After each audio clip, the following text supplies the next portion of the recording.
अध्यात्म विज्ञान कोई धर्म या संप्रदाय नहीं है, ये स्पिरिचुअल साइंस है जो कुदरत के कानून पर आधारित है। ये विज्ञान पूरे ब्रह्मांड के सभी रहस्यों को उजागर करता है और जीवन के सभी पहलुओं को समझने के लिए एक नई दृष्टि देता है। इसी को आर्ट ऑफ विजन कहते हैं, दुनिया को देखने की एक नई दृष्टि, जो अध्यात्म विज्ञानी परम पूज्य स्वामी श्री कमलेशानंद जी के निर्देशन में सनातन सत्य का अनुसंधान कर हमारे जीवन को प्रकाशित करे। जय सच्चिदानंद। आप्त सूत्र 9247 संसाરમાં બધું જ કરજે, સંસારમાં બધું જ કરજે, જૂઠું બોલજે, વકીલાત કરજે, પણ ધર્મમાં અવળી પ્રરૂપણા ના કરીશ। સંસારમાં બધું જ કરજે, જૂઠું બોલજે અને વકીલાતે કરજે, પણ ધર્મમાં અવળી પ્રરૂપણા ના કરીશ। એની બહુ મોટી જોખમદારી છે। અવળી પ્રરૂપણા એટલે પોતાને અનુભવ થયા વગરની બોલેલી વાણી।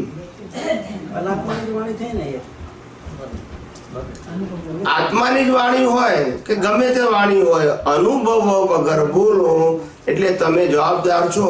તમે પછી રામાયણ વાંચો, ગીતા વાંચો કે મહાભારત વાંચો, પણ તમે વાંચો છો, તમને અનુભવ નથી, તો એ અવળી પ્રરૂપણા કહેવાય। અવળી પ્રરૂપણાનો મતલબ અનુભવ વગરની વાણી। ભલે શબ્દ એના જ હોય, શું કીધું? શબ્દ એના જ હોય, એટલે ભાષા જુદી નથી બોલતા, પણ અનુભવ વગરની વાણી। એટલે જ્ઞાની કે છે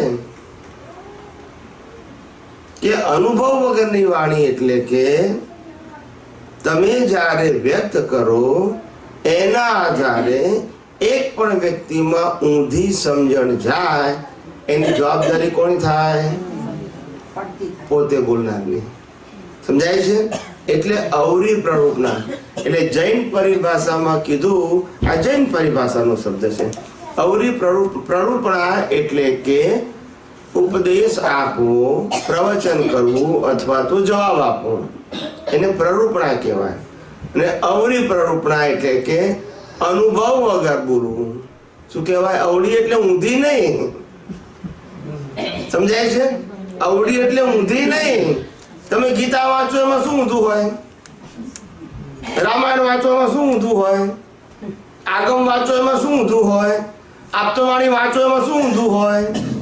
ઊંધું હોય, પણ વાંચો છો, પણ એ વાંચતી વખતે તમે જો સમજાવો ને એમાં તમારો પોતાનો અનુભવ ના હોય અને એક્સપ્લેનેશન કરો, તો જવાબદારી કોની આવે? સમજાવનારની। એટલે શરૂઆતમાં દાદા ભગવાન બધા આપતો પુત્રોને કહેતા હતા, તમારે અત્યારે સત્સંગ કરવાનો, પણ સ્વાધ્યાય સત્સંગ કરવાનો। શું કીધું? એટલે કે તમારું બોલેલું રેકોર્ડિંગ કરીને તમારે સાંભળવાનું। શું કહેતા હતા? 60-90 ની કેસેટો આવતી હતી પ્લેયરની, એ અમે મૂકીએ ને જે આપતો પુત્રો બોલે એનું રેકોર્ડિંગ થાય, પછી એને જ સાંભળવાની, એટલે એને ખ્યાલ આવે કે મારી ભૂલ ક્યાં થઈ છે। એને સ્વાધ્યાય કહેવાય। શું કહેવાય? હા, ઉપદેશક ના કહેવાય, પ્રવચનકાર ના કહેવાય, પણ શું કહેવાય? સ્વાધ્યાય। કે હું પણ શીખું છું અને હું જે કંઈ સમજેલો છે એ તમને શેર કરું છું, પણ મારો એક્સપિરિયન્સ નથી, તો જવાબદારી ના આવે। એનું પ્રમાણ શું? એનું પ્રમાણ શેનું? અનુભવ જે કરે અને એવું ના હોય, એવું ના હોય એનું પ્રમાણ બનશે। એનું પ્રમાણ શું? શેનું પ્રમાણ? પણ અનુકરણ કરે માણસ, પણ આપણને લાગે કે આ ભાઈ આમ બોલે છે અને એ ભાઈને લાગે હું બોલું છું સાચું, તેનું પ્રમાણ શું? બોલે છે સાચું ખોટું તે વ્યવસ્થિત ને આધીન છે, પણ બોલવાની જે ઓનરશિપ છે એમાં જવાબદાર છે। શું કીધું? પણ સાચું ખોટું બોલ્યા પછી ઓનરશિપ હોય તો જે વ્યક્તિઓ સાંભળે એની જવાબદારી એની ઉપાઈ જાય, અને ઓનરશિપ ના હોય તો હિસાબ છે. શું છે?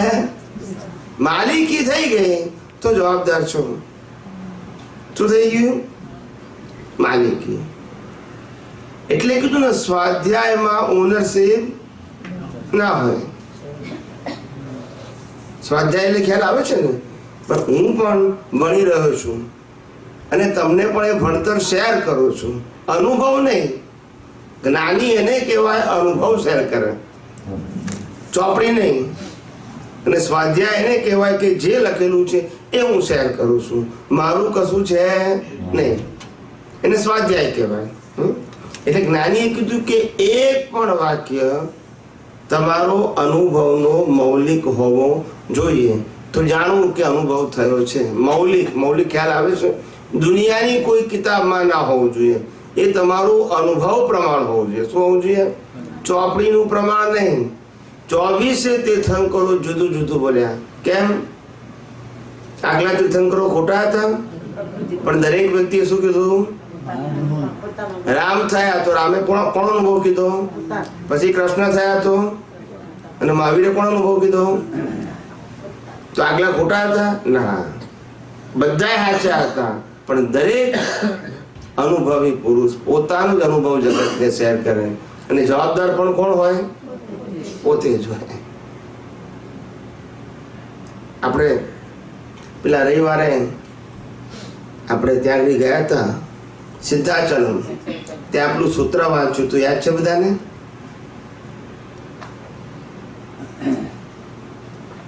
દાદા કે અનુભવ હોય તો બોલને, મય જીવતો છે કે મોહ છે?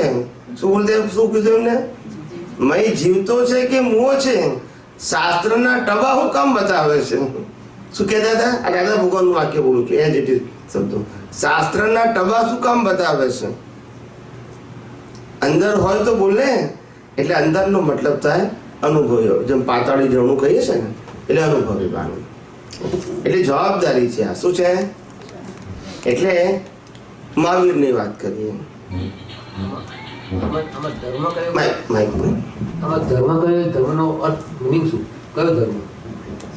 ક્યાં ધર્મ શબ્દ? સંસારનું બધું જ કરજે પણ જૂઠું બોલીશ, વકીલાત કરજે પણ ધર્મમાં એટલે જ્ઞાનમાં. ધર્મ એટલે આત્મધર્મ જ હોય ને, વ્યવહાર ધર્મ તો હોય જ નહીં.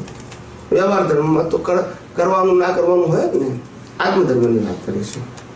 વ્યવહાર ધર્મમાં ના હોય, અને વ્યવહાર ધર્મનો ઉપદેશક બી પાપ પુણ્ય વાળો જ હોય, એને મોક્ષની વાત હોય જ નહીં. મહાવીરે કહ્યું અવળી પ્રરૂપણા એ નરકે જવાની નિશાની છે. આ મહાવીરનું વાક્ય, જૈન ધર્મમાં પ્રચલિત વાક્ય. અવળી પ્રરૂપણા એ નરકે જવાની નિશાની. એટલે મહાવીરે છેલ્લી જે દેશના આપી, એ દેશનાની અંદર કોઈ પણ વ્યક્તિને પૂછ્યા વગર એમને જે કેટલા પ્રહર, 6 પ્રહર કે 8 પ્રહર? 8 પ્રહર છેલ્લી દેશના આપી. 8 પ્રહર વન વે આપી, કોઈ પૂછ્યું નથી એમને. એ જે દેશના આપી એમાં સ્પષ્ટ કીધું, એ દેશના આપણા આમાં આવે છે, આપણા કલ્પસૂત્રમાં, કે મારી પાટ ઉપરથી. ક્યાંથી? પાટ ઉપર ખ્યાલ આવે છે ને? પાટ ઉપર કોણ બેસે? ઉપદેશક, પ્રવચનકાર, ઉપદેશક એ જ બેસે ને, બાકી બધા નીચે બેસે. એટલે મારી પાટ ઉપરથી 9 નવડા જેટલી સંખ્યા નરકે જવાની છે. ક્યાંથી? પાટ ઉપરથી. કોની પાટ? મહાવીરની પાટ. સમજાય છે?